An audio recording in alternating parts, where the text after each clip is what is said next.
Good morning guys! Kumusta po? Sana po lahat po tayo ay nasa mabuting kalagayan. So, kuha ulit ako ng video dito sa garden. Etong Weigela pa end season na po siya. Ayan yung iba, nagda-dry na yung mga bulaklak niya or yung petals. Ayan po siya. Pero marami pa rin pong pausbong na mga bulaklak niya. Halos hindi po sila sabay-sabay. Ayan na namulaklak. So, eto yung mga Heucherea. Ayan, gusto nila sa shade. So, ayan po sila.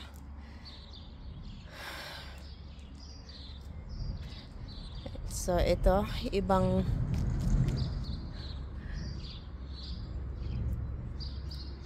klase rin po siya ng Heucherea. Ayan yung ano niya, yung bulaklak niya. Marami pong klase ng Heucherea. Makikita po dito sa mga dahon nila, iba't ibang kulay. So, ayan, merong akong snails na nakasabit yan sa ano niya. Pinapatay ko ang mga yan kasi nga sila ang sisira ng mga halaman ko. Ayan o, kinakain nila. Mga slugs. So, ito po yung sa harapan. Ang itsura dito sa harapan, yung iba, hindi pa namulaklak. So, ito papakita ko sa inyo yung peonies. Season po ngayon ng peonies. Ang ganda po nyo. Double peonies, hindi ko lang alam. Marami po kasi ako. Hindi ko alam kung anong ay dito. Anong klaseng peonies siya. White. Ganda po niya. At ito yung single. Fuchsia pink ang kulay nito. Ganda rin po niya.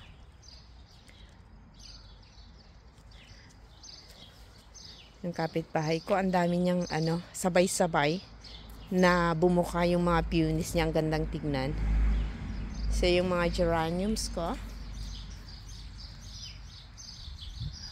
At ito yung isa ko pang anak na nag-iisang babae.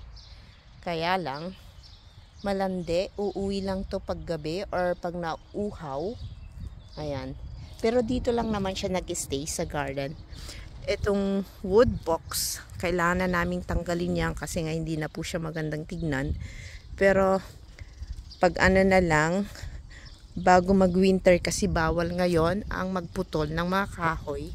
Dito may penalty, magmumulta kami ng malaki po, 12,000 or 10,000 euro pag may nagsumbong dahil nga sa nature, sa mga tawag nito, sa mga ibon, kasi bahay po yan ng ibon, kaya bawal na bawal magputol ng mga halaman or yung mga pinagbabahayan ng mga ibon, bawal po yan. So, eto yung rose ko. Yung iba, bumuko na rin yung mga bulaklak niya sa mahangin. Ayan, salix. Ang ganda pa rin po niya. So, pa-end season na rin tong mga alliums. May alliums. Ang ganda po. At ito yung mga petunia. Tsaka yung pansy. Ayan yung gustong-gustong papakain ng mga slugs. Kaya araw-araw ko po itong binabantayan 3 times a day. Tinitignan ko kasi nga marami akong slugs dito sa garden. Kagaya niya, no? Oh, ayan. Kinain nila yan. Wala. Buti na lang ito. Ito yung second batch. Nung nakita kong walang lahat kinain ng slugs, yung itinanim ko, nagtanim ulit ako ng panibago. Kaya lang, kailangan ko ng bantayan. Kasi nga, bukod sa mahal na, tapos kakainin lang ng mga slugs, sayang naman, di ba? Oh, yung clematis ko, ang ganda. Pakita ko sa inyo. Dito. Di ba?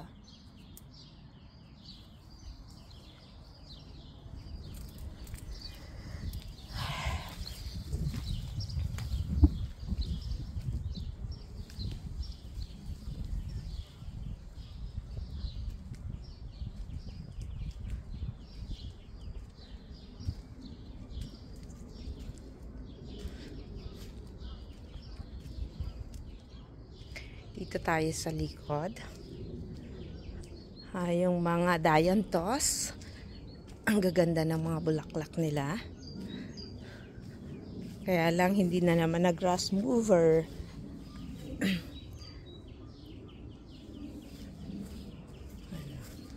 Highlights ngayong season ng dianthus. Ang ganda.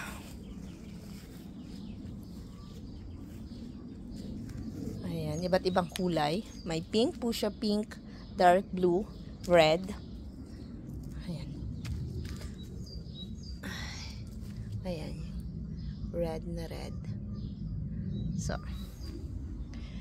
So dito naman tayo sa gilid ng ibang side. Wala yung mga yung mga, or andyan na sila kasi nakabukas na yung bintana nila. So eto dito sa may gilid as harapan or likod ng bahay. Eto yung itsura niya. Yung salix ko. Ayan pa rin. Ganda oh. Excuse me, sorry.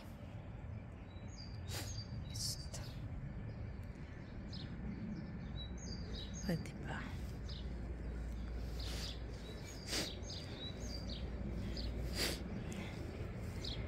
Yung mga dianthus. Ganda. O diba? Ibang kulay naman to ng dianthus. So next year, para hindi na ako bumili, i-divide ko ang mga yan. Ganda. So makulimlim ang panahon ngayon. Pero mainit. Wala nga lang sinang araw. So yung mga geraniums ko, bulaklak na rin sila. Eucharia. Yan pa yung ibang klase ng Eucharia. Meron akong biniling tawag na ito, panicle hydrangea. Hindi ko alam kung saan ko itatanim. Siguro dito ko na lang siya tatanim dyan. Para may panicle hydrangea naman dito. Okay. So, ayan. So, dito tayo. Ang ganda ng lupins ko. Ayan, nagsilabasan na sila. Yung sinasabi kong 3 kulay. Ayan o. Ito yung lupins. Ang ganda. Ganda pa rin ng azalea ko. Ang ganda, diba? Oh. At ito yung lupins na 3 kulay. Ayan yung lupins.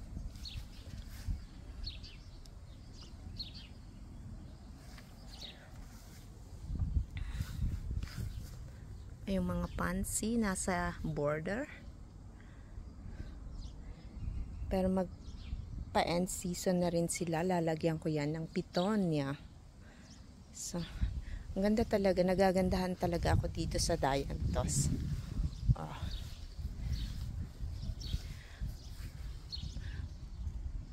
Yung rose ko, may bulaklak na rin po siya. Ayan o.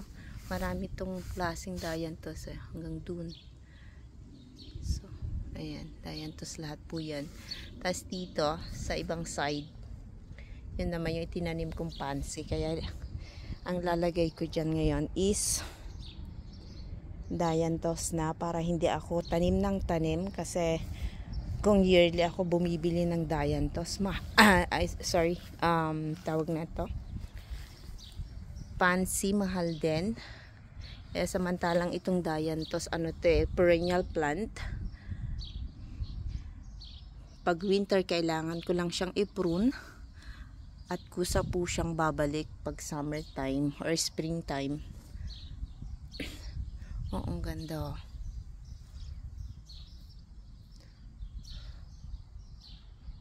Ganda po niya. Ito yung Delphinium Excel Bar Dark.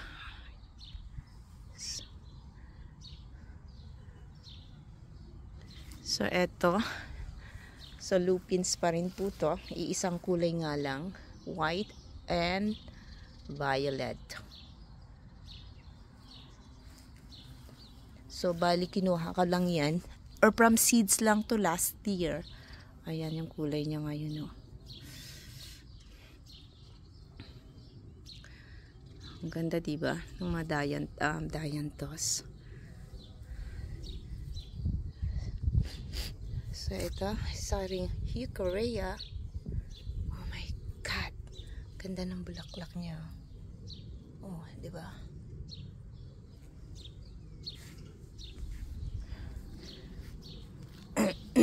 Ito pa, end season na rin po siya. Ang ganda.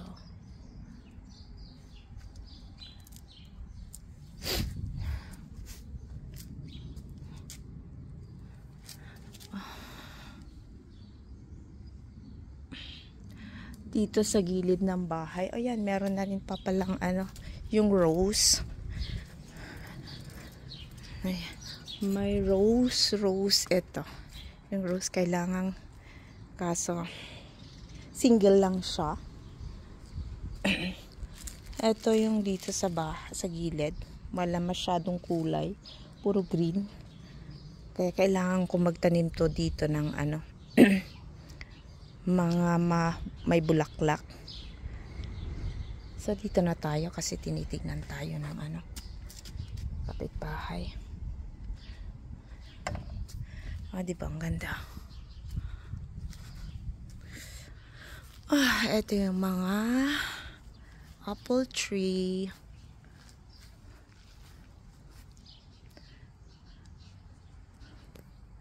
So, ayan lamang po. At maraming salamat. Ingat po tayong lahat.